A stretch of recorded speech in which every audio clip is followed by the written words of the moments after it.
अच्छा जी, मेरी आवाज़ आ रही है? मुझे एक बार कंफर्म कर दें कि आवाज़ आ रही है, स्लाइड आपको शो हो रही है? मैम आ रही है वॉइस भी और स्लाइड भी। ओके, चलें जी, हम कंटिन्यू करते हैं। आज हमारा जो है सब्जेक्ट कोर्स जो है वो करिकुलम डेवलपमेंट है, जिसे हम आज स्टडी करेंगे। करिकुलम का हम सबसे पहले आते हैं बेसिक जो इंट्रोडक्शन है उसकी तरफ। तो इंट्रोडक्शन पर आने से पहले हम जो करिकुलम वर्ड है हम उसको उसके मीनिंग्स को चेक करेंगे कि करिकुलम का जो वर्ड है वो किस वर्ड से डिराइव किया गया है, कौन सी लैंग्वेज का वर्ड है।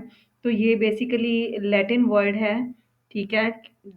क्योरेरे, ठीक है, इसे क्योरेरे प्रोनाउंसिएट करते हैं, जिसके मीनिंग है टू रन, टू प्रोसीड, ठीक है। To run, to proceed.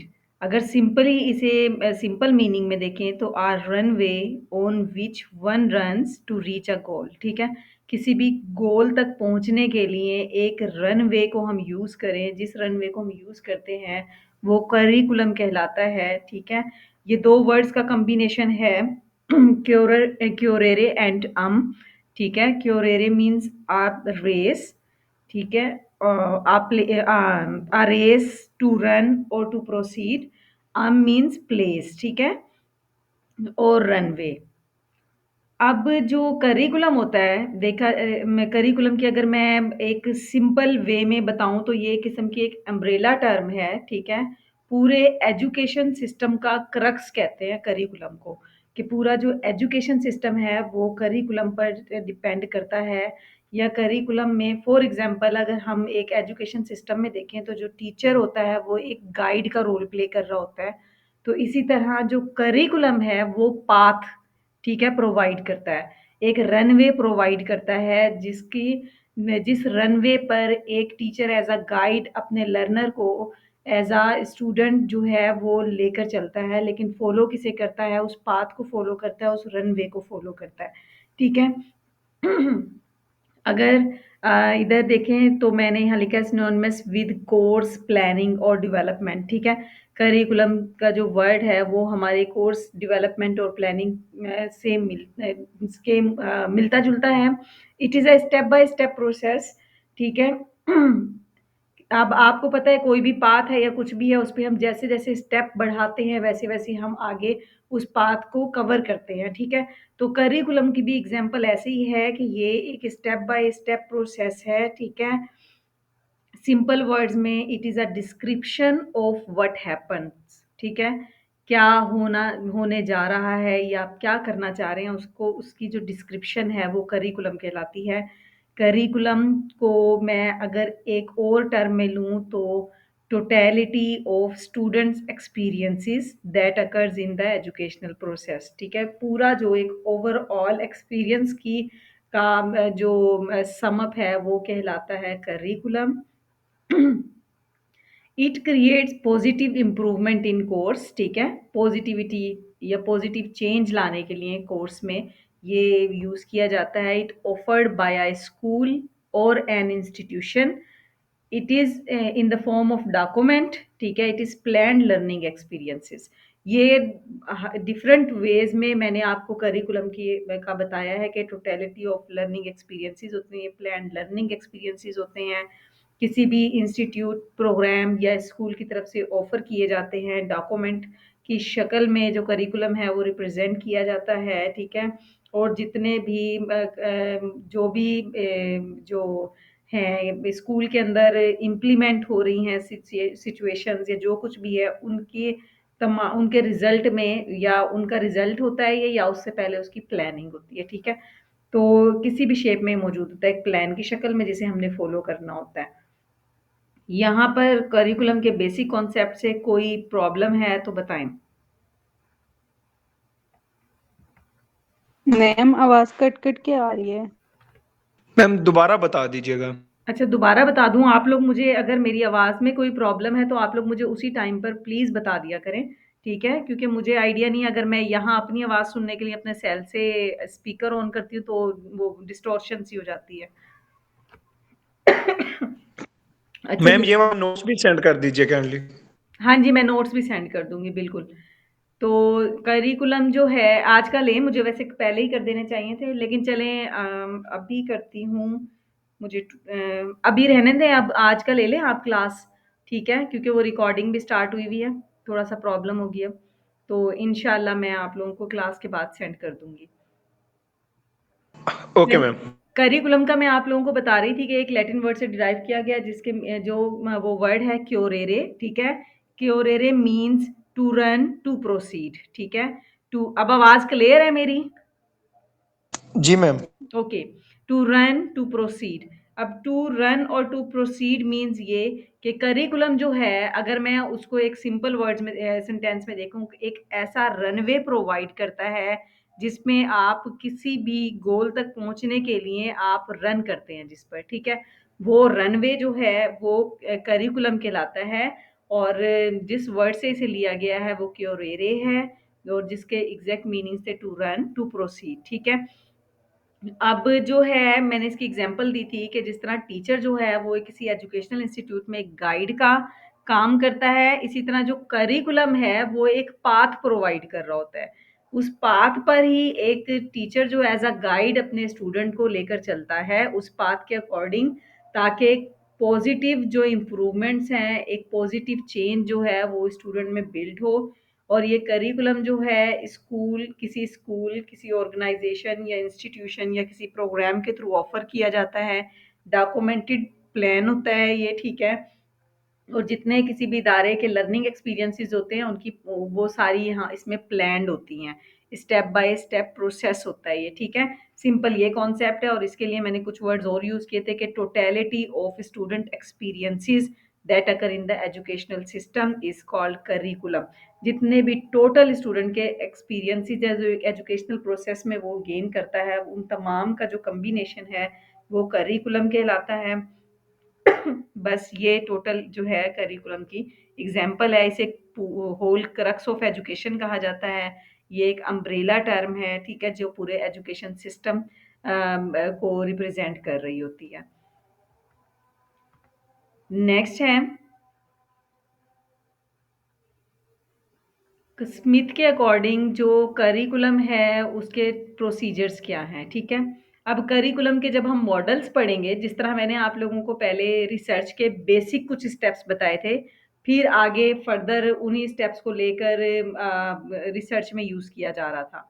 इसी तरह स्मिथ के जो ये प्रोसीजर्स हैं, जो ये ऑर्डर है, जो स्टेप्स हैं, ये बेसिकली स्टेप्स यही हैं, लेकिन आगे हम जब भी करिकुलम के मॉडल्स पढ़ेंगे डिफरेंट लोगों के जो डिफरेंट लोगों ने अपने वेज़ में पेश किए होंगे, उन्हें देखेंगे तो यही स्टेप्स यूज़ हो रहे होंगे, लेकिन कहीं मर्ज हो रहे होंगे, कहीं एक्स्ट्रा एक स्टेप को 2 स्टेप्स में कन्वर्ट किया हुआ होगा होगा वो कॉम्बिनेशन इन्हीं का ही, ठीक है? जो बेस है वो यही होगी। अगर आप इन्हें अच्छे से अंडरस्टैंड कर लेते हैं तो आगे तमाम कॉन्सेप्ट्स करिकुलम के जो मॉडल्स हैं वो सारे अंडरस्टैंड करने में आपको आसानी हो जाएगी। आपको सिर्फ फिंगर टिप्स पे उनके नेम्स याद करने होंगे, बाकी उनको उन कॉन्सेप्ट्स को इजीली अंडरस्टैंड कर लेंगे। अब हम पढ़ रहे हैं स्मिथ के जो अकॉर्डिंग है वो करिकुलम तो कितने स्टेप्स को फॉलो करना होता है अपना एक प्रोसेस कंप्लीट करने में। अब आपने अभी हमने पहली स्लाइड में पढ़ा कि जो करिकुलम है वो स्टेप बाय स्टेप प्रोसेस है, बिल्कुल ऐसा ही है। ये तमाम स्टेप से होकर एक करिकुलम जो है वो डिज़ाइन होता है, एक अच्छा करिकुलम। अब स्टेप कौन-कौन से हैं? स्टेप ये है कि डायग्नोसिस ऑफ नीड, स्टेप 1 पहला स्टेप। किसी भी करिकुलम को जो है स्टार्ट करने से पहले हम सबसे पहले उस जगह की जहाँ का करिकुलम हम डिज़ाइन करने जा रहे हैं, हम वहाँ की नीड्स को देखते हैं, ठीक है? किन बातों की ज़रूरत है वहाँ पर, क्या प्रॉब्लम्स हैं, किन्हें हम करिकुलम में चेंज लाके या करिकुलम डेवलप करके हम उन प्रॉब्लम्स को रिज़ॉल्व करना चाह रहे हैं। तो सबसे पहले डायग्नोसिस ऑफ नीड्स हैं जो कि आइडेंटिफिकेशन ऑफ नीड्स के नाम से भी यूज़ हो सकती हैं, ठीक है? वर्ड्स का चेंज होगा लेकिन चीज़ एक ही होगी। सबसे पहले आप आइडेंटिफ़ाई कर लेंगे अपनी नीड्स को कि उस जगह की नीड्स क्या हैं। उसके बाद सेकंड स्टेप में फ़ॉर्मूलेशन ऑफ ऑब्जेक्टिव्स होंगे, ठीक है? यहाँ पर आप क्या करेंगे, अब जो भी आपके ऑब्जेक्टिव्स हैं, जो उन नीड्स को देखते हुए आप अचीव करना चाह रहे हैं, उन ऑब्जेक्टिव्स को अब आप डिज़ाइन करेंगे, सेट करेंगे, अपने गोल सेट कर लेंगे कि ये जो है आपका पर्पस है। आपने इन ज़रूरत ये ज़रूरत थी आपकी फर्स्ट स्टेप में आपने बताया, दूसरे में ये कि अब उन ज़रूरतों को पूरा करने आप क्या करना चाह रहे हैं। तो आप यहाँ ऑब्जेक्टिव्स में लिखेंगे कि जो वो आपकी नीड्स थी, आप उन सबको उन नीड्स को अचीव करना चाह रहे हैं, ठीक है? वो फॉर्मूलेशन ऑफ ऑब्जेक्टिव्स में वो स्टेप आ जाएगा। थर्ड वन है सिलेक्शन ऑफ कंटेंट। अब आपने नीड्स आपके पता चल गए हैं आपको, आपको अपने ऑब्जेक्टिव्स क्लियर हो गए हैं कि ये ऑब्जेक्टिव्स हैं, ठीक है? अब उन नीड्स को फुलफिल करने के लिए, उन ऑब्जेक्टिव्स को अचीव करने के लिए अब आपने कंटेंट सेलेक्ट करना है कि आपने अब इदारे में ऐसा कौन-सा कंटेंट शामिल करना है जिसको पढ़ने और पढ़ाने के बाद आपका वो जो इंस्टीट्यूशन है, वो उन नीड्स को अचीव कर लेगा, उन ऑब्जेक्टिव्स को अचीव कर लेगा, ठीक है? तो आपने कंटेंट सिलेक्शन करनी है थर्ड स्टेप में आके। अब जो भी कंटेंट है आपने वो कर लिया है, सर्च कर लिया है जो भी कंटेंट, वो सारा का सारा कंटेंट आप रखेंगे इसमें। वो सारा का आपके सामने आ गया, ठीक है? एक किस्म का डाटा की शक्ल में जिस पे अभी आपने कोई वर्क नहीं किया, अभी सिर्फ़ डाटा कलेक्शन किया है। यहाँ पर इसी तरह वो डाटा कलेक्शन वाला स्टेप जो रिसर्च में होता था, वो यहाँ थर्ड स्टेप में हो रहा है सिलेक्शन ऑफ कंटेंट में। फोर्थ स्टेप में आप आ गए। अब जो आपने डाटा कलेक्शन या कंटेंट सिलेक्शन कर ली है, मैं रिसर्च की एग्जांपल इसलिए दे रही हूँ कि आप रिसेंटली अभी रिसर्च पढ़कर बैठे हैं, तो आपको उसके उनके साथ मैं एग्जांपल को रिलेट इसलिए कर रही हूँ कि लाज़मी नहीं होता कि हम रिसर्च पढ़ रहे हैं या करिकुलम पढ़ रहे हैं। बात होती है हमारे कॉन्सेप्ट्स की, ठीक है? कि हमने रिसर्च किस तरह पढ़ी है कि हम करिकुलम के भी जो चीज़ें हैं, उनको एज़ अ अब करिकुलम जो है, वो भी रिसर्च का एक टॉपिक हो सकता है। आप हो सकता है कि किसी करिकुलम के हवाले से आप बा वो करिकुलम डेवलपमेंट आपने करनी है, उससे पहले आप एक रिसर्च वर्क करने जा रहे हैं, एक सर्वे करने जा रहे हैं। तो उसमें भी स्टेप सेम वही होते हैं, आप डायग्नोज करेंगे नीड्स को, आप ऑब्जेक्टिव्स फार्मूलेट करेंगे, फिर आप उसके बाद डाटा कलेक्शन करेंगे। तो वही डाटा कलेक्शन वाला जो एक्चुअल में स्टेप है, वो सिलेक्शन ऑफ कंटेंट ही होता है कि आपने करिकुलम के हवाले से करिकुलम में क्या-क्या मटेरियल जो है आपने शामिल करना है। आप उसके हवाले से वो करेंगे करिकुलम को सिलेक्ट कर लेंगे कंटेंट को। अब स्टेप 4 में आप आए हैं। अब जो कंटेंट आपने सिलेक्ट किया है, अब उस तमाम कंटेंट को आप ऑर्गेनाइज़ करेंगे। ऑर्गेनाइज़ करने का भी आपको अंदाज़ा होगा कि अगर आप एक करिकुलम डेवलपर होते, तो आप क्या करते? आप करिकुलम को इस वे में ऑर्गेनाइज़ करते कि सबसे पहले बेसिक्स लेकर आते, फिर आहिस्ता-आहिस्ता डीप लर्निंग की तरफ जाते, ठीक है? सबसे पहले किसी भी चीज़ का इंट्रोडक्शन स्टार्ट करते। अब फॉर एग्ज़ाम्पल हम यहाँ ये करिकुलम की स्लाइड्स की बात कर लेते हैं। सबसे पहले हमने करिकुलम के बेसिक कॉन्सेप्ट्स को टच किया, उसके बाद हम आ गए हैं बेसिक स्टेप्स की तरफ के करिकुलम डेवलपमेंट में असल में इस प्रोसीजर में क्या-क्या करते हैं हम, ठीक है? अब आहिस्ता-आहिस्ता हम आगे बढ़ते जाएँगे, हम जब हम करिकुलम को अच्छे से अंडरस्टैंड करने लगेंगे, तब हम डिफरेंट लोगों के मॉडल्स को पढ़ेंगे जो कि बहुत फेमस हैं करिकुलम के साइट पर। हम फिर उन्हें पढ़ेंगे, फिर हम जाके उनके मॉडल्स और उनके वर्क को अंडरस्टैंड कर पाएँगे। तो ये इस वे में जो ऑर्गेनाइजेशन है कंटेंट की, तो ये अब मेरी थी। अब as a student, classroom student, आपने स्कूल के स्टूडेंट के लिहाज से आप करिकुलम ऑर्गेनाइज करेंगे, तो उसकी जो ऑर्गेनाइजेशन है वो हर सिचुएशन टू सिचुएशन आपके अपने लिहाज से होगी, ठीक है?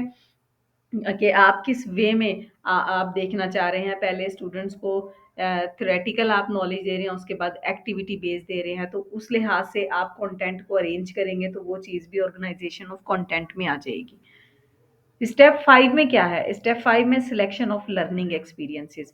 अब आप जो कंटेंट तो आपने ले लिया, ये कंटेंट ये समझ लें आपके थ्योरेटिकल साइड आ गई है, ठीक है? आपने थ्योरेटिकल चैप्टर वाइज़ आपने डाटा जो है वो इकट्ठा भी कर लिया था और सिलेक्ट भी कर लिया और ऑर्गेनाइज़ भी कर लिया। अब आपने कुछ लर्निंग एक्सपीरियंसेस हैं, ठीक है? वो आपने सिलेक्ट करने हैं। अब लर्निंग एक्सपीरियंसेस में हो हम उस टाइप के चैप्टर्स भी शामिल कर सकते हैं। अब ये लाज़मी नहीं है कि लर्निंग एक्सपीरियंसेस मीन्स कि आपके अपने कोई वो एक्सपीरियंसेस लाज़मी नहीं है। ये एक्सपीरियंसेस ऐसे भी हो सकते हैं कि फॉर एग्ज़ाम्पल आपने नबी पाक सल्लल्लाहु अलैहि वसल्लम की कोई बात जो है इस्लामिक जो है एक्सपीरियंस, वो आपने सिलेक्ट कर लिया किसी चैप्टर में डिस्कस करने के लिए। आप इखलाक का सबक पढ़ा रहे हैं, तो उसमें आपने कंटेंट तो इखलाक का डाला है, साथ लर्निंग एक्सपीरियंसेस के तौर पे आपने कोई कंटेंट भी उसमें शामिल कर दिया। तो वो जो चीज़ है वो कहलाती है, वो आ जाएगा सिलेक्शन ऑफ लर्निंग एक्सपीरियंसेस। उसके बाद है ऑर्गेनाइजेशन ऑफ लर्निंग एक्सपीरियंसेस। अब आपने डिफरेंट एक्सपीरियंसेस और डिफरेंट चीज़ें जो हैं वो सिलेक्ट कर ली थी, अब आप उनको एक वे में ऑर्गेनाइज करेंगे। फॉर एग्जांपल एक कंटेंट में इखलाक का था, इखलाक का कोई चैप्टर था और आपने फिर जब फिफ्थ स्टेप पे आए तो आपने एक लर्निंग एक्सपीरियंस उसके साथ अटैच कर दिया। तो अटैच करने के लिए ढूंढ लिया, सेलेक्ट कर लिया कि आपने ये फाइनल कर लिया, आपने ये रखना है टॉपिक, ठीक है। तो आप क्या करेंगे, अब नेक्स्ट सिक्स स्टेप में आके उन्हीं एक्सपीरियंसेस को अब मर्ज करेंगे अपने सिलेक्टेड कंटेंट के साथ। मर्ज करेंगे तो वो भी ऑर्गेनाइजेशन में शामिल हो जाएगा। आपने इखलाक वाले चैप्टर में वो वाला लर्निंग एक्सपीरियंसेस सेट कर दिया है, ठीक है। वो ऑर्गेनाइज हो गया कि जहाँ पर इखलाक वाला चैप्टर था, कंटेंट था उसका, वहाँ पर ये एक्सपीरियंस लगा दिया, ठीक है। उसी के साथ और कोई चैप्टर है तो उसके साथ आपने for example magic magic show के हवाले से है, तो उसमें आपने एक किसी भी स्टूडेंट की कोई मैजिक शो के हवाले से कोई भी वो है, उसने कोई ऐसा मैजिक शो जो है अटेंड किया है, तो उसका कोई लर्निंग एक्सपीरियंस है, वो वहाँ पर थोड़ा सा राइट कर दिया कि फला ऐसा हुआ था, किसी कोई फेमस मैजिक शो की बात कर दी, तो वो भी लर्निंग एक्सपीरियंस आ गया और ऑर्गेनाइजेशन हो गई है उसकी, ठीक है। अब स्टेप 7 में क्या होता है, determination of what to evaluate and of the ways and means of doing it. इसमें ये होता है कि अब यहाँ पर इवैल्यूएशन होती है, जितना भी आपने सारे काम कर लिए हैं अब उसको आप इवैल्यूएट करते हैं, ठीक है। और फिर आप चेक करते हैं कि जो भी मतलब है वो सारे आपके ऑब्जेक्टिव्स फुलफिल हो रहे हैं, आपने जो जो कंटेंट वो यानी वर्क कर रहा है या नहीं कर रहा है। यहाँ पर at the end simply evaluation हो रही होती है, ठीक है। यहाँ पर आप अपने सारी वो देख रहे होते हैं कि कहीं कोई कमी तो नहीं है, कोई प्रॉब्लम तो नहीं है। तो वो सारी चीज़ें जो हैं वो क्या कहलाती है, 7 स्टेप में एट द एंड इवैल्यूएशन कहलाती है। अब यहाँ इन 7 स्टेप्स में आपको जो कोई प्रॉब्लम है तो वो पूछें।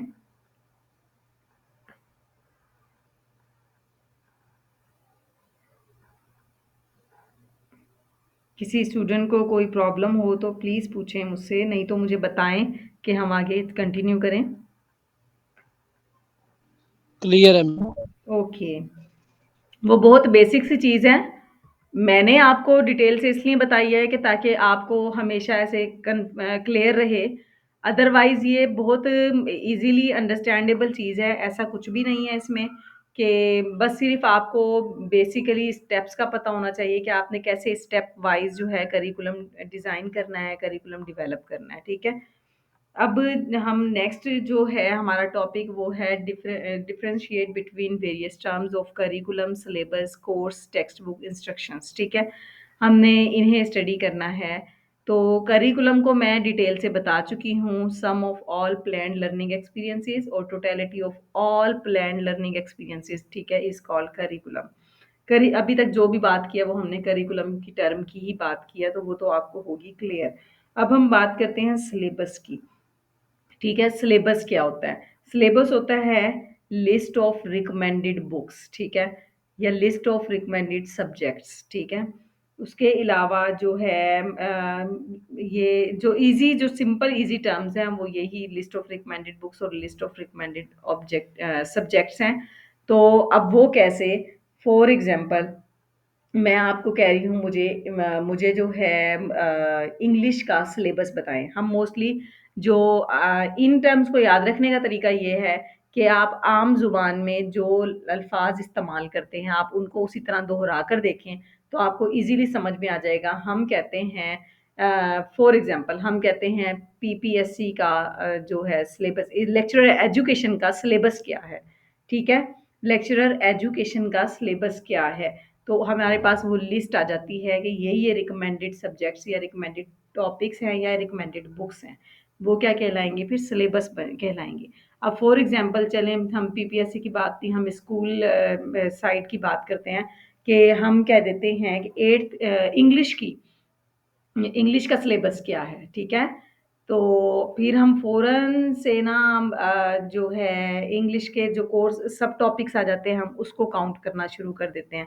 इसी तरह अगर मैं कहूँ कि ये हमारा फलाँ पेपर है तो उसका टोटल सिलेबस क्या है, तो इसका मतलब ये है कि हम जिस चीज़ का नाम जिस रिक में एक उसका बुक का नाम ले रहे हैं या जिस भी सब्जेक्ट का नाम ले रहे हैं, उसमें जो चाहे टॉपिक्स हो गए, चाहे सब टॉपिक्स हो गए, उनकी जो एक लिस्ट है वो सिलेबस कहलाती है।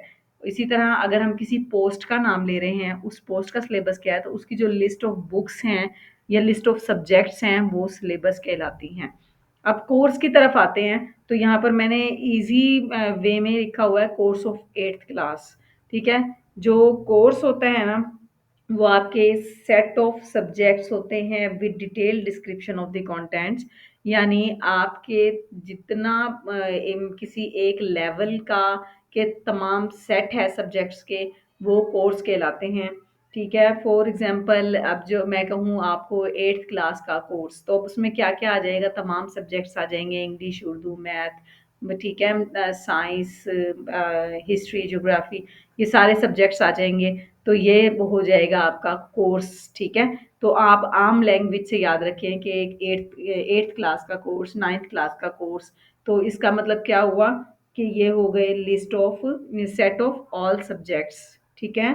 जो कि एक कंटेंट का पार्ट है, जो कि एक करिकुलम का पार्ट है, वो कहलाएगा कोर्स। अब टेक्स्ट बुक की बात करें, सिंपल टेक्स्ट बुक की तो डिफाइन करने की भी ज़रूरत नहीं है, एक प्रिस्क्राइब बुक होती है किसी भी चीज़ की, ठीक है? वो मैम जो है कोर्स और कॉन्टैक्ट में फिर ज्यादा डिफरेंस तो नहीं है, मतलब अगर एक क्लास के अंदर डिफरेंट सब्जेक्ट्स हैं या फिर अगर हम एक पोस्ट में डिफरेंट सब्जेक्ट्स हैं तो ज्यादा फर्क तो नहीं है ना? नहीं, अगर हम कंटेंट की बात करें ना, तो कंटेंट जो होता है ना, वो एक सब्जेक्ट का भी होता है, ठीक है? कंटेंट और कोर्स में बहुत फ़र्क है। कोर्स है वो ओवरऑल सेट ऑफ सब्जेक्ट्स हैं, ठीक है? अब कंटेंट मैं आपको कह रही हूँ इंग्लिश, किसी एक सब्जेक्ट का नाम लेके कह रही हूँ, इंग्लिश का कंटेंट क्या नो है? मैम, मैंने सिलेबस और कोर्स का कहा है। मतलब कोर्स के अंदर भी एक एक क्लास है, क्लास के आगे डिफरेंट सब्जेक्ट्स हैं, इंग्लिश, उर्दू, केमिस्ट्री, बायो। तो इसी तरह अगर सिलेबस है तो वो भी किसी पोस्ट के डिफरेंट सब्जेक्ट्स हैं, जिस तरह हम लोग ये करिकुलम पढ़े हैं अच्छा और इस चलें, तरह दूसरा। चलें मैं वो क्लियर कर देती हूँ आपको। अब जिस जिस फ़र्क जो फ़र्क नहीं है, जिसकी बात कर रहे हैं, वो आपकी बात अपनी जगह सही है। अब मैंने सिलेबस के बारे में ये कहा था, लिस्ट ऑफ टॉपिक्स और सब टॉपिक्स भी इसमें इंक्लूड है, ठीक है? अब फॉर एग्ज़ाम्पल मैंने कहा था इंग्लिश का सिलेबस क्या है, ठीक है? तो इंग्लिश का सिलेबस का मतलब ये था कि आप फिर बताएँगे, वो तमाम लिस्ट ऑफ टॉपिक्स बताएँगे, ये चैप्टर्स हैं इंग्लिश के सिलेबस में और इन चैप्टर्स के साथ ये है, हर चीज़ करेंगे। जबकि कोर्स में है ना, हम कभी भी ये लफ्ज़ नहीं बोलेंगे, इंग्लिश का कोर्स क्या है? हम कभी ये टर्म यूज़ करते हैं, इंग्लिश का कोर्स क्या है? हम नहीं करते। कोर्स का मतलब होता है फुल एक जो है, किसी भी लेवल पे रहते हुए, किसी भी फॉर एग्ज़ाम्पल अब एक पोस्ट की हम तैयारी करते हैं, तो वहाँ पर मल्टीपल सब्जेक्ट्स होते हैं, सिर्फ़ एक सब्जेक्ट नहीं होता। तो अब फॉर एग्ज़ाम्पल मैं 8th क्लास के कोर्स की बात करूँ, तो उसमें एक ही सब्जेक्ट नहीं आ रहा, उसमें टॉपिक्स भी नहीं आ रहे, उसमें ओवरऑल जो है पूरी डिटेल डिस्क्रिप्शन आ रही है पूरी कोर्स कंटेंट की, ठीक है? सिलेबस में क्या है, बुक्स भी आ रही हैं, आ सकती हैं, सब टॉपिक्स भी आ सकते हैं, टॉपिक्स भी आ सकते हैं। अगर हम एक सिंगल बुक की बात करें तो उसके टॉपिक और सब टॉपिक आएँगे, ठीक है? अगर हम एक सिलेबस किसी भी चीज़ के सिलेबस की बात कर रहे हैं, ठीक है? अब हम यूँ नहीं कहते 8th क्लास का सिलेबस क्या है, हम बिल्कुल भी ये इस तरह का जुमला नहीं बोलते। मैं इसलिए कह रही हूँ, अगर आप इन टर्म्स को इंग्लिश से हटकर आप एक कॉमन लैंग्वेज में अपने माइंड में रखें, तो आपको क्लियर हो जाएगा। आप कभी भी ये बात नहीं कहते कि इंग्लिश का कोर्स क्या है, ऐसे कभी भी नहीं बोलते। आप ये कहते हैं 8th क्लास का कोर्स क्या है, ठीक है? या किसी क्लास का नाम लेके कहते हैं कोर्स क्या है। अच्छा, अगर सिलेबस की बात की जाए तो आप ये कहते हैं कि इंग्लिश का सिलेबस क्या है या फलां पेपर है उसका सिलेबस क्या है, तो ठीक है? और फॉर मैम एग्जाम्पल वाइज हो सकते हैं ना, जैसे दिसंबर टेस्ट में इतना सिलेबस कवर होगा जी बिल्कुल। और एनुअल में। हाँ जी, अब जब दिसंबर टेस्ट के सिलेबस की बात करते हैं तो वो लिस्ट ऑफ टॉपिक्स आ जाते हैं ना, कि या चैप्टर्स आ जाते हैं कि ये चीज़ें हैं, ठीक है? वो टॉपिक्स ही कहलाएँगे। लेकिन अगर कोर्स की बात करते हैं, उसमें ओवरऑल डिटेल डिस्क्रिप्शन होती है तमाम बुक्स की और उनके टॉपिक्स भी होते हैं, उनका सब कुछ होता है उसके अंदर, ठीक है? उसके बाद है जी मैम। टेक्स्ट बुक, मैंने आपको बता दिया prescribe book for the students, ठीक है? किसी भी कोई भी प्रिस्क्राइब बुक या ऐसी मतलब एक बुक जिसके अंदर वो तमाम आइटम्स जो हैं वो कवर अप हों, जो कि आपके सिलेबस का पार्ट हो, ठीक है? अब देखें, सिलेबस की बात कर रही हूँ, सिलेबस की इसलिए बात कर रही हूँ कि सिलेबस के अंदर टॉपिक्स और सब टॉपिक्स भी शामिल हैं, बुक भी शामिल है। तो टेक्स्ट बुक जो है वो एक ऐसी जो है बुक है, ऐसी प्रिस्क्राइब बुक होती है जिसके अंदर वो तमाम आइटम्स इंक्लूड होते हैं जो आपके सिलेबस का हिस्सा होते हैं, ठीक है? तो वो तमाम चीज़ें एक टेक्स्ट बुक कहलाती हैं। इंस्ट्रक्शंस क्या होती हैं? इंस्ट्रक्शंस जो होती हैं वो सेट ऑफ एक्टिविटीज़ हैं, ठीक है? एम्प्लॉयड बाय द टीचर, जो टीचर जो है वो स्टूडेंट को देता है, वो इंस्ट्रक्शन कहलाती हैं सिंपल वर्ड्स में। उसके अलावा जो है कंटेंट की बात की थी, कंटेंट यहाँ पर राइट नहीं किया हुआ, लेकिन मैं कंटेंट आपको क्लियर कर देती हूँ कि जितना भी एक सब्जेक्ट का रिटन मटेरियल जो होगा, ठीक है? वो सारा कंटेंट कहलाएगा। ठीक है, क्लियर हो रही है? किसी भी सब्जेक्ट का रिटन मटेरियल कंटेंट उसका कंटेंट कहलाएगा। कोर्स हम सिंपली आम जो जुबान में है कोर्स कंटेंट का वर्ड यूज करते हैं, कोर्स कंटेंट है, ठीक है? या कोर्स आउटलाइन है, तो वो जो चीज होती है वो आउटलाइन या कंटेंट ही कहलाता है, यानी list of the all topics, ठीक है? जिसमें आप जितना भी रिटन मटेरियल, कोई भी सब्जेक्ट आप पढ़ा रहे हैं उसका कंटेंट क्या है। अभी हमने यहाँ पर भी कंटेंट के वर्ड को डिस्कस किया, सिलेक्शन ऑफ कंटेंट, यानी वो मटेरियल जो अब हम पढ़ाने जा रहे हैं वो सारा मटेरियल जो है वो कंटेंट कहलाता है, ठीक है? अच्छा जी, अब हम आते हैं कंपोनेंट्स और एलिमेंट्स ऑफ करिकुलम की तरफ, के कंपोनेंट्स कौन कौन से हैं करिकुलम के। जो करिकुलम के कंपोनेंट्स हैं वो बेसिकली 4 कंपोनेंट्स हैं, ठीक है? फर्स्ट वन जो है वो है ऑब्जेक्टिव्स, जो कि यहाँ पर सेंटर में दिए हुए हैं, जिसे कहते हैं लर्निंग गोल्स, ठीक है? सेकंड है कंटेंट और सब्जेक्ट मेथड, जो कि यहाँ पर इंस्ट्रक्शनल मटेरियल के नाम से दिया हुआ है। मैं इसके बाकी नाम भी इसीलिए बोल रही हूँ ताकि आपको प्रॉब्लम ना हो, कुछ जगहों पे वो उस वे में भी मौजूद हैं। यहाँ इस पिक्टोरियल इमेज में ऑब्जेक्टिव्स को लर्निंग गोल कहा गया है, कंटेंट और सब्जेक्ट मैटर्स के नाम से भी कुछ जगह पे, और ये इंस्ट्रक्शनल मटेरियल भी कहा गया है। उसके बाद है मेथड्स और लर्निंग एक्सपीरियंसेस कहा जाता है, जो कि यहाँ पर इंस्ट्रक्शनल मेथड्स के नाम से भी कहा गया है। उसके अलावा इवेलुएशन और असेसमेंट, ठीक है? इनमें से किसी भी नाम से ये लास्ट स्टेप जो है ये कॉल किया जाता है। तो आप लोगों को ये मतलब कंफर्म रहे कि अगर लर्निंग गोल्स भी आ रहा है तो उसका मतलब ऑब्जेक्टिव्स ही है। इंस्ट्रक्शनल मटेरियल की बात हो रही है तो इसका मतलब वो कंटेंट है जो आप इंस्ट्रक्शन के लिए यूज़ कर रहे हैं। इंस्ट्रक्शनल मेथड्स की बात हो रही है तो इसका मतलब तमाम लर्निंग एक्सपीरियंसेस जो आप अपने इंस्ट्रक्शन में यूज़ कर रहे हैं और उसके एट द एंड आप असेसमेंट एंड इवेलुएशन कर रहे हैं, ठीक है? ये 4 जो हैं कंपोनेंट्स हैं या 4 एलिमेंट्स हैं किसी भी करिकुलम के। तो ये बेसिक एलिमेंट्स हैं और ये एसेंशियल भी होते हैं और एक-दूसरे से इंटर रिलेट भी कर रहे होते हैं। जब तक आपके पास गोल्स या ऑब्जेक्टिव्स नहीं होते, तब तक आप कंटेंट्स नहीं ले सकते कि आपने किस कंटेंट को जो है स्टूडेंट तक पहुँचाना है।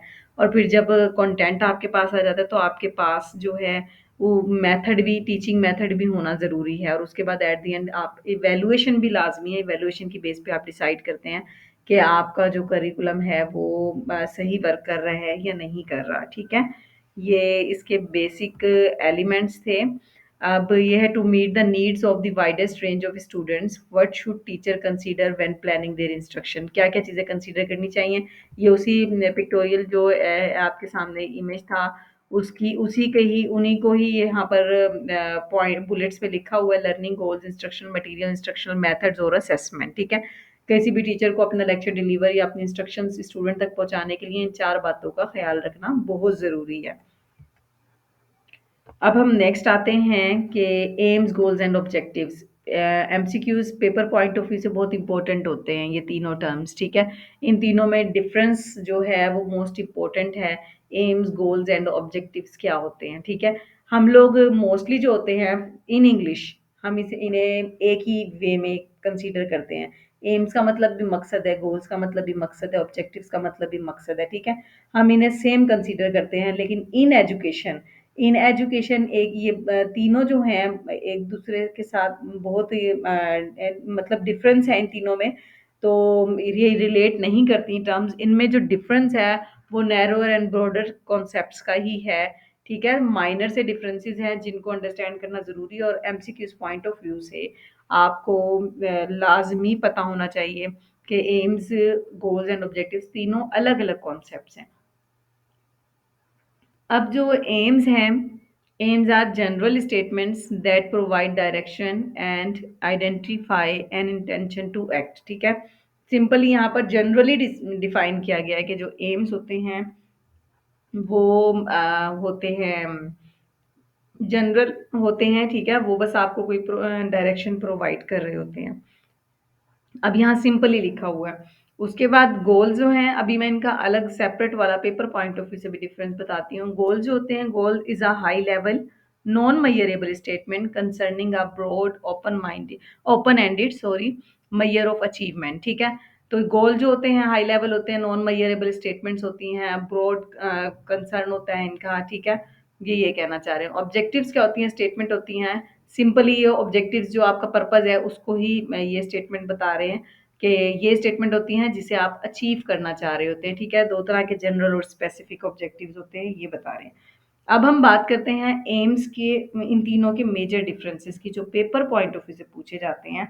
अब यहाँ पर इनके इनके ब्रॉडर और नैरोर होने का कॉन्सेप्ट होता है। तो सबसे ज़्यादा जो ब्रॉडर टर्म है वो एम्स है, ठीक है, जो कि जनरली आपके नेशनल लेवल के जो एम्स होते हैं उन पे फोकस कर रही होती है, ठीक है।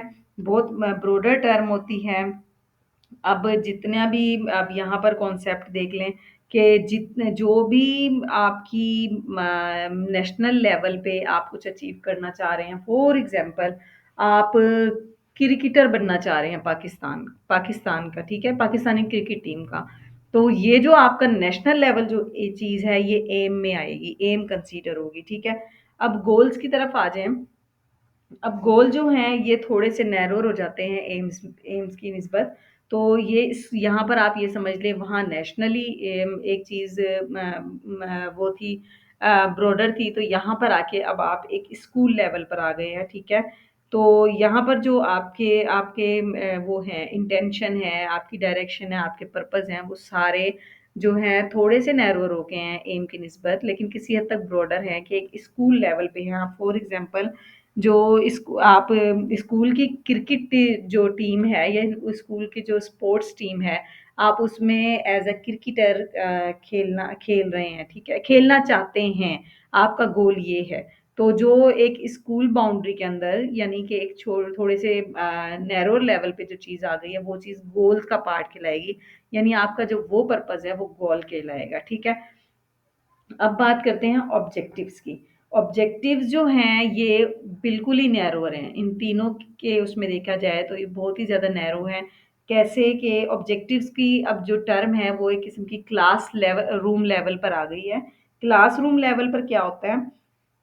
क्लासरूम लेवल पर आपने जो है बिल्कुल यानी कि बिल्कुल ही स्पेसिफिक आपका पर्पस हो जाता है। फॉर एग्जांपल आप जो हैं यहाँ पर हम बात कर लें किसी सब्जेक्ट की, क्या आप क्लासरूम में फॉर एग्जांपल आपका पर्पस है कि आपने इस सब्जेक्ट का ये टॉपिक क्लासरूम में जो है बहुत अच्छा प्रेजेंट करना है। अब वो जो आपकी प्रेजेंटेशन वाला जो एक पर्पस है, एक अच्छी प्रेजेंटेशन देने वाला, वो ऑब्जेक्टिव्स में कंसीडर हो जाएगा कि आप जो हैं एक क्लासरूम लेवल में ही कोई चीज़ अचीव करना चाह रहे हैं, तो वो है ऑब्जेक्टिव्स।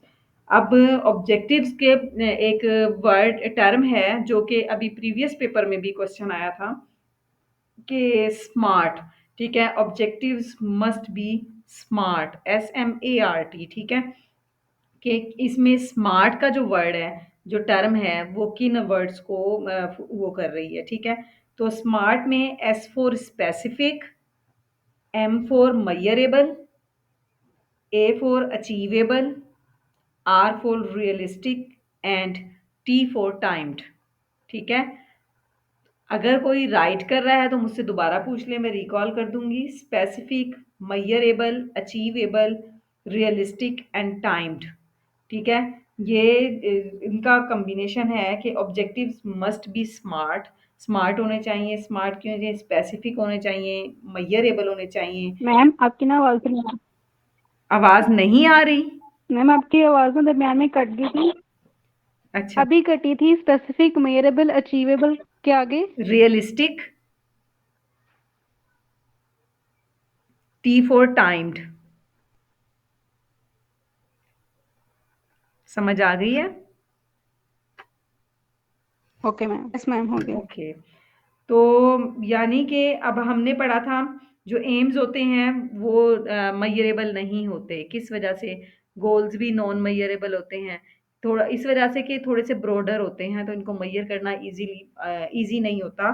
थोड़े से लॉन्ग टर्म होते हैं, ठीक है? इनको अचीव करने में थोड़ा सा टाइम लगता है। अब ऑब्जेक्टिव जो होते हैं ये मेजरेबल होते हैं। स्मार्ट में जो एम की टर्म है वो मेजरेबल को कह रही है, अचीवेबल होते हैं। आपको क्लासरूम लेवल होते हैं तो आपको उस 40 मिनट्स का जो क्लास टाइम पीरियड है उसी में ही आपको अपने ऑब्जेक्टिव्स अचीव होने का पता चल जाता है कि अचीव कर लिए हैं या नहीं किए हैं, ठीक है? तो इसलिए ये मेजरेबल होते हैं, अचीवेबल होते हैं, रियलिस्टिक होते हैं, टाइम्ड होते हैं, यानी टाइम फौरन आपको उसी टाइमिंग में आपको अंदाजा हो जाता है, ठीक है? अब जो है ये कहते हैं जनरल ऑब्जेक्टिव्स और स्पेसिफिक ऑब्जेक्टिव, 2 तरह के ऑब्जेक्टिव्स होते हैं, ठीक है? अब फॉर एग्ज़ाम्पल स्टूडेंट जो है ओवरऑल अगर स्टूडेंट की किसी स्किल की इम्प्रूवमेंट की बात हो रही है तो वो जनरल ऑब्जेक्टिव कहलाएगी। अगर स्पेसिफिक ऑब्जेक्टिव में फॉर एग्ज़ाम्पल कि किसी एक स्पेसिफिक चीज़, फॉर एग्ज़ाम्पल स्टूडेंट की हैंड राइटिंग की बात हो रही है कि स्टूडेंट की हैंड राइटिंग पे फ़ोकस करना है, तो वो चीज़ अचीव करना क्लासरूम में स्पेसिफिक ऑब्जेक्टिव हो जाएगा। किसी एक क्वालिटी, किसी एक पर्टिकुलर यूनिट को अचीव करने के लिए आप जो करें वो स्पेसिफिक ऑब्जेक्टिव। जनरल ऑब्जेक्टिव किसी आप ऐसे चीज़ को अचीव करना चाह रहे हैं जो जिसका ओवरऑल पे उसकी पर्सनैलिटी पे इफेक्ट पड़े। For example student improving students skills, तो अब स्टूडेंट की स्किल्स तो 100 तरह की हो सकती हैं, रीडिंग, राइटिंग, लर्निंग हर तरह की हो सकती हैं, प्रेजेंटिंग, ठीक है? लेकिन आप ओवरऑल स्किल्स की बात कर रहे हैं तो वो जनरल ऑब्जेक्टिव हो जाएगा, ठीक है? ये कोई बहुत ज़्यादा डिफ़िकल्ट कॉन्सेप्ट नहीं है जनरल एंड स्पेसिफिक का। स्पेसिफिक ऑब्जेक्टिव किसी एक पर्टिकुलर यूनिट की बात कर रहे हैं और जनरल ऑब्जेक्टिव ओवरऑल यूनिट उनकी चेंज की बात कर रहे हैं स्टूडेंट में। ठीक है, क्लियर है?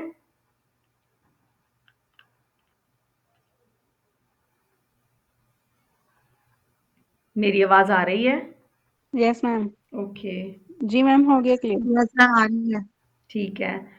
अब नेक्स्ट है फेजेज़ ऑफ करिकुलम। करिकुलम के जो फेजेस हैं इनको हम डिस्कस करेंगे। करिकुलम के 4 फेजेस हैं: planning, content and method, implementation, evaluation and reporting, ठीक है? अब इन 4 फेज़ पे पूरा जो करिकुलम का प्रोसेस है वो बेस करता है।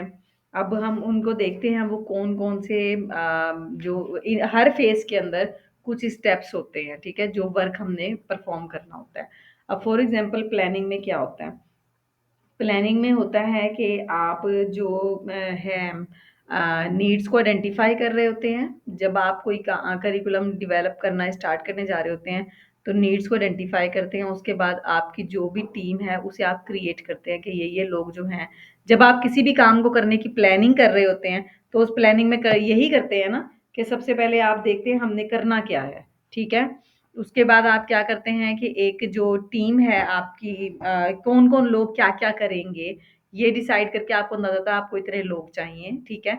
आप उस टीम को फ़ॉर्म करते हैं, उसके बाद कंडक्ट नीड असेसमेंट, फिर आप अपनी ज़रूरत को देख के मतलब अच्छे तरीके से कोशिश करते हैं जो आपकी नीड है उसको असेस करने की कि ये आपकी ज़रूरत थी और ये आपके टीम मेंबर्स हैं, तो क्या आप इनसे वर्क लेंगे या इस तरह मिलके टीम वर्क करेंगे तो क्या आपकी जो नीड है वो फुलफ़िल होगी, ईज़िली आप उनको जो है वो कर सकेंगे, वर्क कर सकेंगे, ठीक है?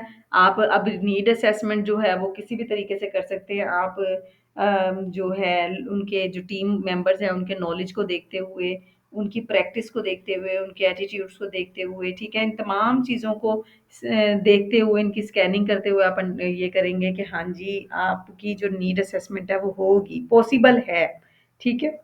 उसके बाद कंटेंट एंड मेथड में आ जाएँगे, सेकंड स्टेप में। कंटेंट एंड मेथड में क्या होगा, स्टेट इंटेंडेड आउटकम, ठीक है। अब आपने जो भी आपने जो नीड वगैरह अपना आइडेंटिफाई कर लिए थे, अब आप जो अपने ऑब्जेक्टिव्स है ना, यहाँ पर आकर उनको वो कर लेंगे, फार्मूलेट कर लेंगे कि पीछे तीन भी सिलेक्ट कर ली, नीड्स भी। अब आप यहाँ कंटेंट एंड मेथड में अपने ऑब्जेक्टिव्स देखेंगे कि आप एक्चुअल में जो है आपका मकसद क्या है, ठीक है।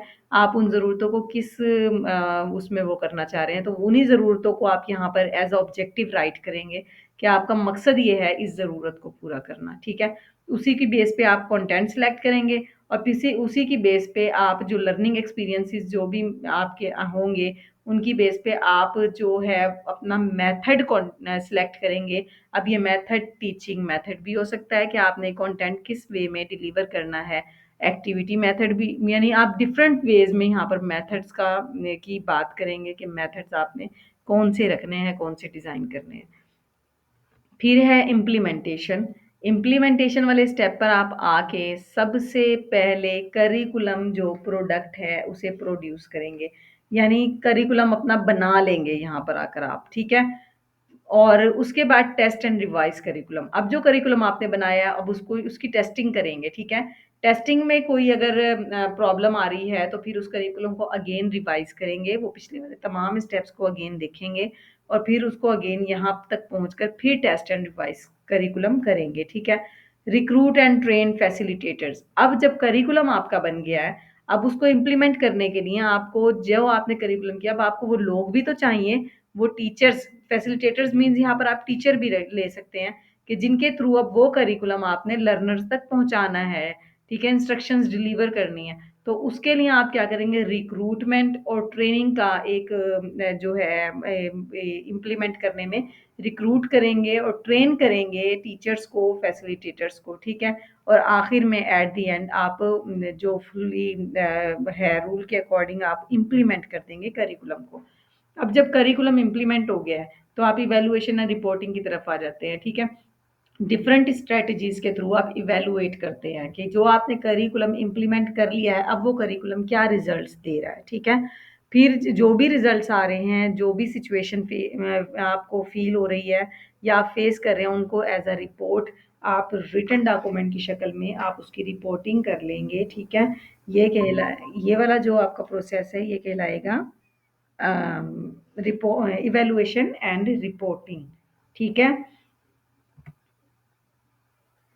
कैटेगरीज करिकुलम की ये मैंने आपको असेसमेंट में भी पढ़ाया था और रिसर्च में भी मैंने इसका जिक्र किया है, और अब ये करिकुलम में भी टर्म आ रही है, प्रोडक्ट मॉडल और प्रोसेस मॉडल। अब मुझे ये मैम बताएं जी। मैम आपकी आवाज जब आपने इम्प्लीमेंटेशन शुरू किया था ना तब चली गई थी और अब आई है। तो पता नहीं चल क्या सबकी है। तरफ ये इशू है, मुझे बताएं प्लीज, बाकी लोग बताएं। मैम बात आ रही है आपकी, इस आपकी तरफ नहीं है। अच्छा ठीक है, आपकी तरफ ना नेटवर्क का इशू होगा इसलिए ऐसा हो रहा होगा आवाज का।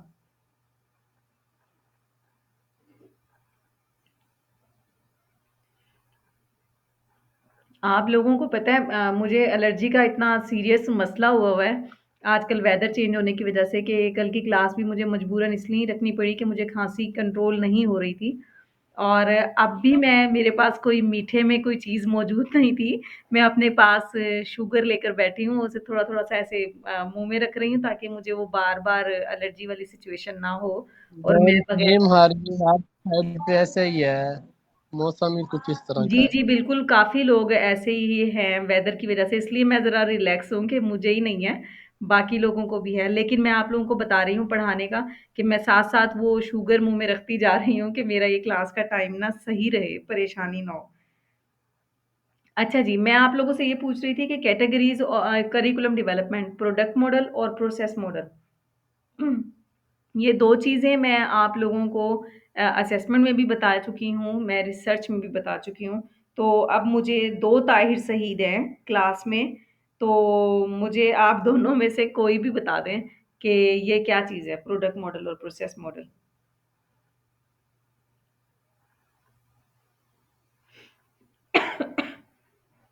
हाँ जी।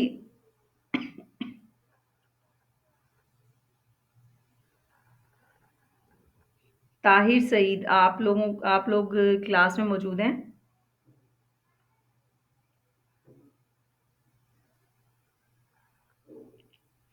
Okay, Rafia Malik,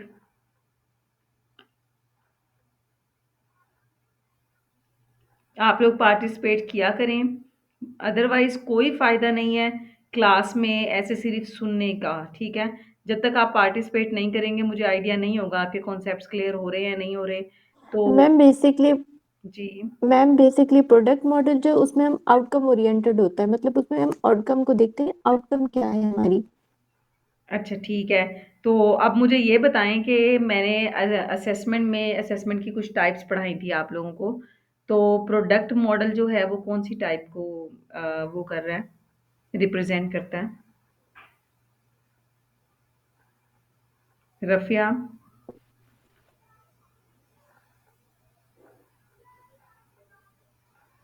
Tahmina?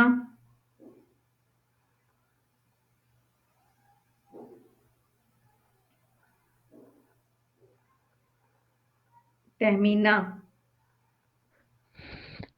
Okay, summer आप बता दें। मैम ये प्रोडक्ट मॉडल सॉरी वो समेटिव एवोल्यूशन को नहीं कर रहा जिसमें हम रिजल्ट्स देखते हैं। बिल्कुल, बिल्कुल। प्रोडक्ट मॉडल जो है वो समेटिव इवैल्यूएशन को रिप्रेज़ेंट कर रहा होता है और और ये प्रोसेस मॉडल जो समेटिव है असेसमेंट वो को भी। फॉर्मेटिव को कर रहा होता है। ठीक है? तो इसलिए मैं इसकी डिटेल में नहीं जा रही, करिकुलम डेवलपमेंट की भी कैटेगरीज़ वही मॉडल 2 तरह के ही होते हैं, प्रोडक्ट मॉडल और प्रोसेस मॉडल। असल में यहाँ पर ये कहना ये चाह रहे हैं कि समेटिव और फॉर्मेटिव 2 तरह की इवैल्यूएशन करिकुलम डिज़ाइन करते हुए हो रही होती है। तो वो 2 इवैल्यूएशन कौन-सी है, जो एक एट द एंड होती है और जो एक ड्यूरिंग द करिकुलम डेवलपमेंट हो रही होती है, ठीक है? अब यहाँ पर भी आपने देखें एट द एंड यहाँ पर इवैल्यूएशन हो रही थी, ठीक है? और जो ड्यूरिंग यहाँ पर टेस्ट एंड रिवाइज़ हो रहा है, ये भी ड्यूरिंग हो रहा था, ठीक है? उसके अलावा आप जो है ये नीड असेसमेंट कर रहे थे, ये भी ड्यूरिंग हो रही थी। तो ये चीज़ें प्रोसेस मॉडल को शो कर रही हैं और जो एट द एंड हम कर रहे हैं इवैल्यूएशन, वो क्या चीज़ है, वो प्रोडक्ट मॉडल को कर रही है रिप्रेज़ेंट, ठीक है? अब नेक्स्ट जो है फाउंडेशंस ऑफ करिकुलम। करिकुलम की फाउंडेशंस क्या हैं? यानी वो बेसिस जिनकी बेस पे जो करिकुलम है वो करता है काम, ठीक है? किन बेसिस पे करिकुलम एक डिज़ाइन किया जाता है और करिकुलम वर्क कर रहा होता है, वो कौन-कौन सी हैं? तो अब जब फाउंडेशन की बात हो रही है, ठीक है? तो जो करिकुलम की फाउंडेशंस होती हैं वो एक किस्म की बेसिक सोर्सेज कहलाते हैं, ठीक है? करिकुलम डेवलपमेंट के बेसिक सोर्सेज कौन-कौन से हैं या कौन-सी बेसिस है जिन पे करिकुलम जो है वो स्टैंड कर रहा है। तो बुनियाद क्या है, ठीक है? तो वो 4 तरह की फाउंडेशंस हैं जिन पे बेस करता है curriculum development, philosophical foundation, sociological foundation और साइकोलॉजिकल फाउंडेशन, हिस्टोरिकल फाउंडेशन। अब फिलॉसफिकल फाउंडेशन का जो टॉपिक है और ये तकरीबन ही ये जो टॉपिक है ये आप फिलॉसफी ऑफ एजुकेशन में पढ़ चुके होंगे, ठीक है? उमर साहब ने आप लोगों को पढ़ाया होगा अगर आपने सब्जेक्ट पढ़ लिया तो। तो इसलिए हम इनकी बहुत ज़्यादा डिटेल में नहीं जाएँगे लेकिन आपको करिकुलम की फाउंडेशंस में ये चारों नाम का पता होना ज़रूरी है। अब फिलॉसफिकल जो फाउंडेशंस होती हैं वो फिलोसफिकल फाउंडेशंस क्या होती हैं, ठीक है? फिलॉसफी आपको पता है कि जो फिलॉसफी होती है वो हमारे उन क्वेश्चंस को का जवाब देती है। फॉर एग्ज़ाम्पल व्हाट टाइप के क्वेश्चंस? यूनिवर्स अस्सलाम क्या वालेकुम है? मैम, ये आपने स्लाइड खुद से ऑफ की है या मेरी तरफ शो नहीं हो रही? स्लाइड ऑफ हो गई है? इसमें नहीं हुई। हाँ जी, बिल्कुल ऑफ हो गई है यस मैम, मेरी। नहीं शो हो रही है। जी, जी, मेरी साइड पर भी ऑफ हो गई है, मैं चेक करती हूँ।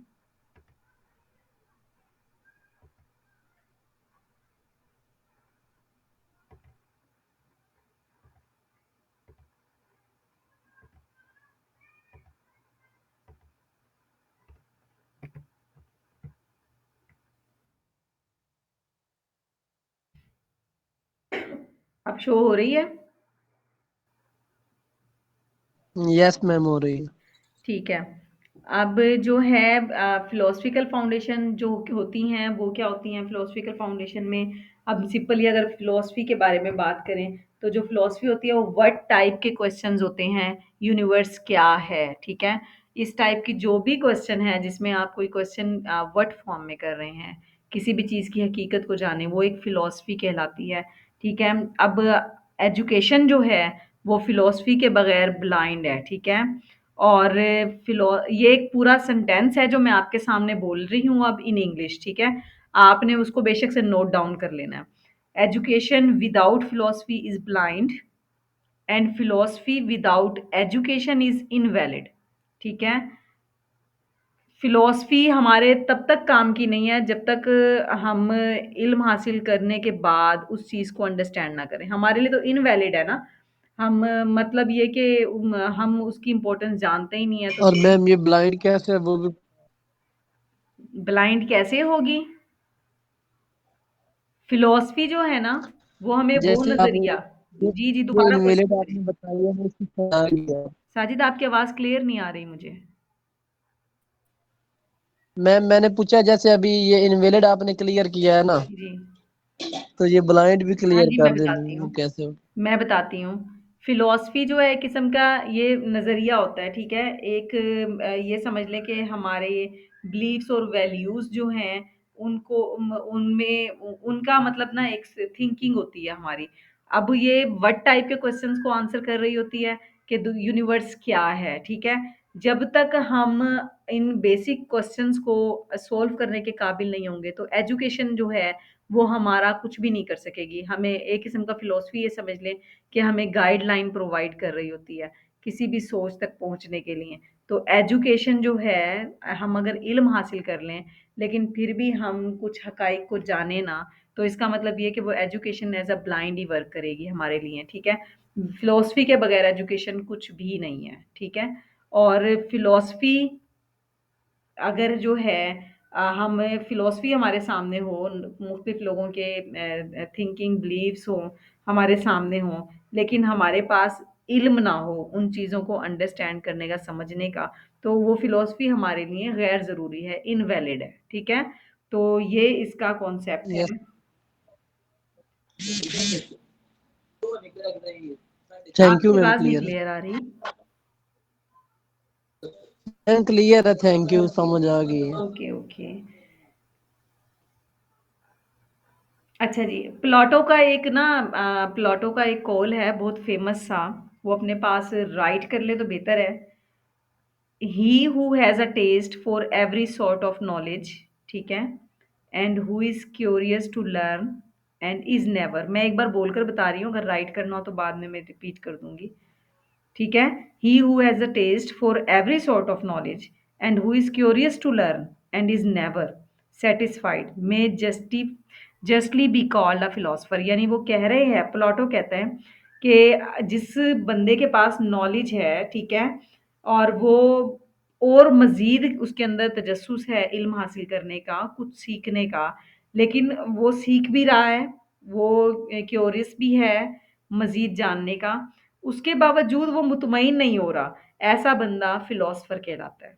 उन्होंने प्लाटो ने फिलोसोफर के बारे में ये अल्फाज कहे हैं, ऐसा शख्स जिसको इंटरेस्ट है नॉलेज का, नॉलेज फाइंड सर्च करने का, वो सर्च भी किए जा रहा है, उसका तजस्सुस नहीं ख़त्म हो रहा, वो सैटिस्फाइड नहीं हो रहा, वो फिलोसोफर कहलाता है। ये बहुत फेमस इसकी लाइन्स हैं, ठीक है?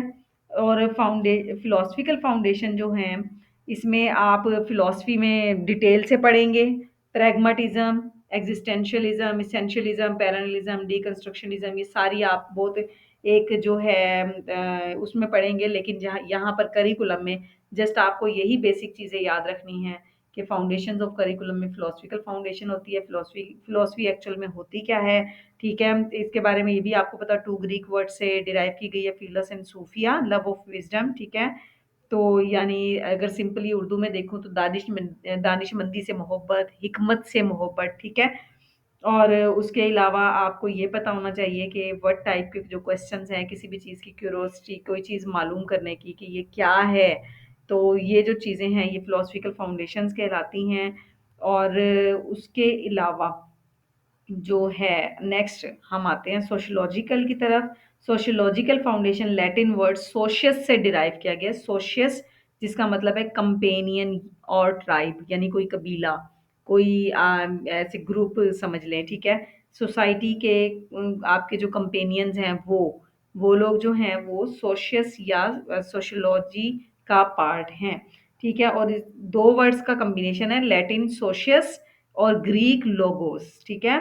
किसी भी वर्ड के साथ लॉजिकल लगा हुआ है तो उसका जो सेकंड पार्ट है वो ग्रीक वर्ड का कॉम्बिनेशन है logos. Logos means study, study of tribe, ठीक है। अगर मैं एज अ होल सोशियोलॉजी को डिफाइन करूं तो, ठीक है, द साइंस और study of society, the study of tribe, ठीक है। अब इसमें सोशियोलॉजिकल फाउंडेशन में आप लोग फिलॉसफी ऑफ एजुकेशन वाले उसमें जो आपका बुक है या टॉपिक है उसमें आप ये पढ़ेंगे डिटेल से, ऑन्टोलॉजी, एपिस्टेमोलॉजी, एक्सियोलॉजी, ठीक है। तो ये कॉन्सेप्ट भी इसके अंदर इंक्लूड हो जाते हैं। अब ऑन्टोलॉजी जो है nature of reality, epistemology knowledge, ठीक है, एक्सियोलॉजी नेचर ऑफ वैल्यूज़। तो इसमें आप जो है वो पढ़ेंगे लिंटन के कुछ कॉन्सेप्ट, यूनिवर्सल, स्पेशलिटी, ऑल्टरनेटिव, ये जितने भी बहरहाल जो चीज़ें सारी आप फिलोसफी के एजुकेशन में पढ़ेंगे ना वो ये सारी फाउंडेशंस ही हैं, ठीक है। ये वहाँ डिटेल में पढ़ेंगे आप अपने उस सब्जेक्ट में। आप लोगों को सर उमर ने पढ़ाया है फिलोसफी ऑफ एजुकेशन? जी मैम, सर ने पढ़ाया। हाँ जी, बिल्कुल। ये सारी चीज़ें उसमें डिटेल से हैं, डिटेल से आप वहाँ पर करेंगे ये, लेकिन यहाँ करिकुलम के फाउंडेशन में उन सब का इंट्रोडक्शन शामिल है, ठीक है। उसके बाद जो है इधर क्वेश्चन आ जाते हैं सोशियोलॉजिकल में 3 तरह के, व्हाट, हाउ एंड व्हाई, ठीक है। कि आप जो है क्या आप सीखना चाह रहे हैं, क्यों सीखना चाह रहे हैं, कैसे सीखना चाह रहे हैं। इस टाइप के जो क्वेश्चन्स हैं या जो आप इल्म हासिल करना चाह रहे हैं, क्यों करना चाह रहे हैं, कैसे हासिल करना चाह रहे हैं, इस टाइप के जो क्वेश्चंस हैं, इन तीनों क्वेश्चंस का जो फाउंडेशन है वो सोशियोलॉजिकल से मिलती है आपको, ठीक है। उसके बाद हम आते हैं साइकोलॉजिकल फाउंडेशन की तरफ। साइकोलॉजिकल फाउंडेशन आपको पता है साइकोलॉजी जो है ये जो है आपकी स्टडी ऑफ ह्यूमन बिहेवियर है, ठीक है। और जो साइकोलॉजी और अगर एजुकेशन की बात की जाए तो एजुकेशन जो होता है वो मॉडिफिकेशन ऑफ ह्यूमन बिहेवियर होती है, ठीक है। और जो साइकोलॉजी है वो स्टडी ऑफ ह्यूमन बिहेवियर है। इन 2 का जो कॉम्बिनेशन है, ठीक है, वो एजुकेशनल साइकोलॉजी कहलाता है। तो अब आप यहाँ पर ये देखें कि जो है फ़िलॉसफ़ी की जो मैंने बात की है, वो study of nature, values and knowledge कहलाता है, ठीक है। सोशियोलॉजी की बात की है तो स्टडी ऑफ लाइफ़, ठीक है, स्टडी ऑफ कंपेनियंस। साइकोलॉजी की बात कर रही हूँ तो study of learners and learning theories, simple words की बात कर रही हूँ। या स्टडी ऑफ ह्यूमन बिहेवियर, वो साइकोलॉजी कहलाता है, ठीक है। अगर हम यहाँ पर आ जाएँ हिस्ट्री की बात करें तो हिस्ट्री जो है वो आपकी स्टडी ऑफ ये समझ लें पास्ट इवेंट्स, ठीक है, हिस्टोरिकल फाउंडेशन कहलाता है। साइकोलॉजिकल में आपको कुछ भी नहीं करना, इसमें सिर्फ आपको इतना पता हो कि इसमें जो क्वेश्चन जिस क्वेश्चन पे ये बेस कर रही थी वो हाउ टाइप क्वेश्चन होते हैं कि ये कैसे हो रहा है, कैसे करना है, ठीक है। वहाँ शुरू में मैंने कहा व्हाट के बात हो रही होती है, सेकंड में मैंने कहा व्हाट, व्हाई एंड हाउ की बात हो रही होती है। साइकोलॉजिकल में मैं हाउ की बात कर रही हूँ कि कैसे होगा, ये कैसे करना है। इस टाइप के जो क्वेश्चंस हैं वो साइकोलॉजिकल फाउंडेशन कहलाते हैं। हिस्टोरिकल की तरफ आएँ तो हिस्टोरिकल ग्रीक वर्ड हिस्टोरिया से डिराइव किया गया है जिसके मायने हैं टू नो, ठीक है, या टू इंक्वायर, ठीक है। तो हिस्टोरिया से है। और अब जो हिस्ट्री है उसकी बेस क्या है, किसी भी इवेंट का पर्सपेक्टिव, पस मंज़र आपको बताने के लिए आप इस हिस्टोरिकल फाउंडेशन को यूज़ करते हैं अपने करिकुलम में, ठीक है। फॉर एग्जांपल हम कोई लर्निंग एक्सपीरियंसेस सेलेक्ट कर रहे हैं तो वो भी हिस्ट्री में आ जाता है, ठीक है। कि हम कोई हिस्टोरिकल फाउंडेशन ले रहे हैं ताकि हम किसी का कोई लर्निंग एक्सपीरियंस शेयर करें ताकि स्टूडेंट को, आपको पता है एक्सपीरियंसेस की बेस पे जो स्टडी होती है वो ज़्यादा देर तक याद रहने वाली होती है। तो और जो हिस्टोरिकल फाउंडेशंस है उसे हम किसी भी सबक को हासिल करने के लिए भी हासिल करते हैं। फॉर एग्जांपल कोई हमारा बहुत बुरी हिस्ट्री है तो हम उसको अब नेक्स्ट जो यूज़ करेंगे हिस्ट्री को तो उसका एक पर्पज़ ये भी होता है कि हम कोई सबक सीखें उससे, कि जो प्रीवियस में हुआ है वो अब आइंदा ना हो। तो ये चीज़, ये फाउंडेशन है हिस्टोरिकल फाउंडेशन, ठीक है? क्लियर है आपको? Yes yes ma'am. मैम। आगे पढ़ाऊँ या नेक्स्ट क्लास में? मैम काफी होगा काम आज। मैम काफी है, कल पढ़ लें क्योंकि आज तो शब मेराज भी है, 27 रजब है, उसके हवाले से भी क्या नमाज कहना? का टाइम भी है। अच्छा, यानी कि आप कह रहे हैं काफ़ी है, कल पढ़ लें। चलिए ठीक है। आप बोले तो सही, आपको मैं क्वेश्चन ये पूछ और रही थी, कुछ आपने उस वक़्त तो बोला। मसरूफियत होंगी इस हवाले से। अच्छा, अच्छा, ठीक है। काफ़ी है, कल की क्लास का मैं अभी कन्फर्म नहीं करूँगी आपको कल, क्योंकि एक डेमो सेशन है, हमने इन बैच 8 के स्टूडेंट्स को टाइम दिया हुआ था, तो वो जैसे ही शेड्यूल में होगा, तो हो सकता है मैं आपकी क्लास लूँ, लेकिन फिर टाइमिंग थोड़ी इधर-उधर हो जाए, ठीक है? तो आप लोग रेडी रहिएगा मेंटली, क्योंकि मैं तो चाह रही हूँ आपकी क्लास ले लूँ, ताकि आपका सिलेबस जल्दी कवर हो और आप अपने पेपर की प्रिपरेशन करें। लेकिन अगर फॉर एग्ज़ाम्पल मैं आप लोगों को बता इसलिए रही हूँ कि अगर मैं क्लास नहीं कल ले सकी, तो हमारी मसरूफ़ियत की वजह ये होगी कि कल एक डेमो सेशन प्लान किया हुआ है, जो कि हमने बैच 8 के लोगों को देना है। तो अगर आप लोग भी शामिल होना चाहें तो मैम जी। ये ना आप करिकुलम का चैप्टर ये तो व्हाट्सएप कर दें। हाँ जी, ये मैं अभी कर देती हूँ आप लोगों को। ये मैं अभी सेंड कर देती हूँ। तो बाकी ठीक है, आप लोग जो है टेस्ट की आंसर की भी है, वो